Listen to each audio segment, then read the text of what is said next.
So let's go right into it. I want to say thank you to Lamont Peterson. I don't think he gets enough credit. Actually, I know he doesn't get enough credit. The guy is a top fighter, top level fighter. He just always hasn't lacked that next step, but he's still a top level fighter.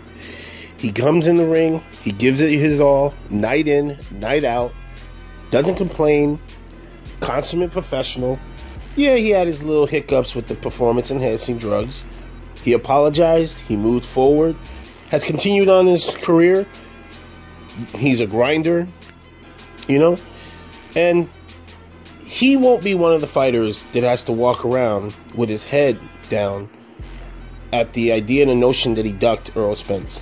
In fact, this young lion he's about to step into the den with is probably, again, Black Fight Fan TV has said it often, he's the Mike McCallum 2.0. And a lot of fighters know this. A lot of fighters understand this. This is why, you know, a fighter like Keith Thurman, somebody that is my guy that I'm pushing and I'm rooting for, but is doing some shady, suspect stuff when it comes to the idea of Errol Spence Jr. This is why he's the X Factor. And so for all of the missteps that Lamont Peterson has ever had in his career, whether you believe he starts his fights off too slow or he doesn't put enough effort behind, I think you're insane if you say that last part. But if you yourself feel that he just lacks something, it's one thing he doesn't lack in the sport of boxing, and that's courage. The man has fought punchers, fighters, guys who, as they've moved up in their careers, when they move up to the next level, have had decent punching power. And he's always fought his behind off to give the fans what they want to see. And for me, I think the appreciation level is not where it should be for Lamont Peterson. And why I have a tremendous respect for a guy like Lamont Peterson. And I'm excited to see this fight. Now, if you're asking me my perspective of the fight, Lamont Peterson doesn't have enough to get over Errol Spence Jr. You know, one of the things that's apparent and is very evident, Errol Spence gets stronger as the fight goes on. Again, punches through the target.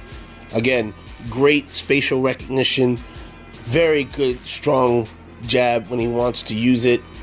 The body punching is purely savage.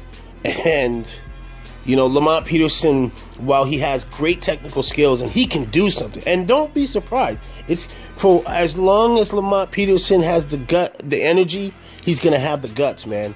Trust me, this guy is a tough fighter. All right?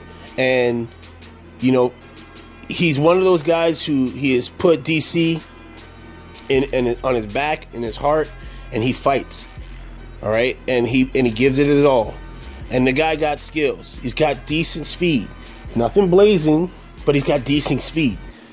And he's got honest punching power. But it's not enough to beat a guy that's coming into his prime like Errol Spence Jr.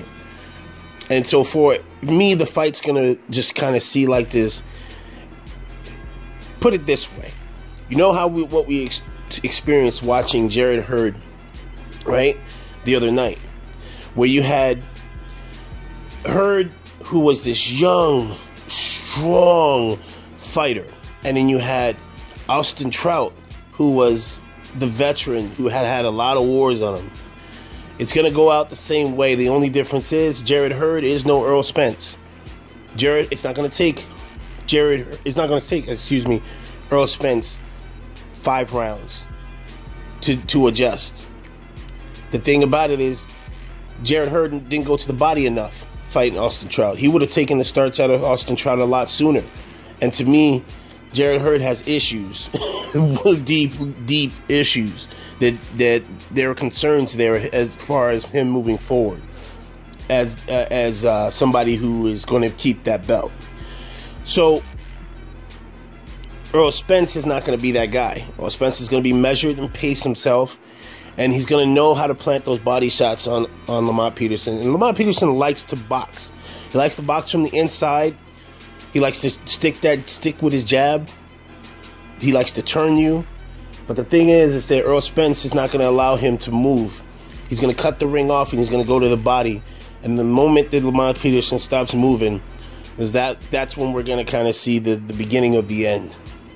Let me know what you guys think in the comment section. What's your opinion on Lamont Peterson as a fighter?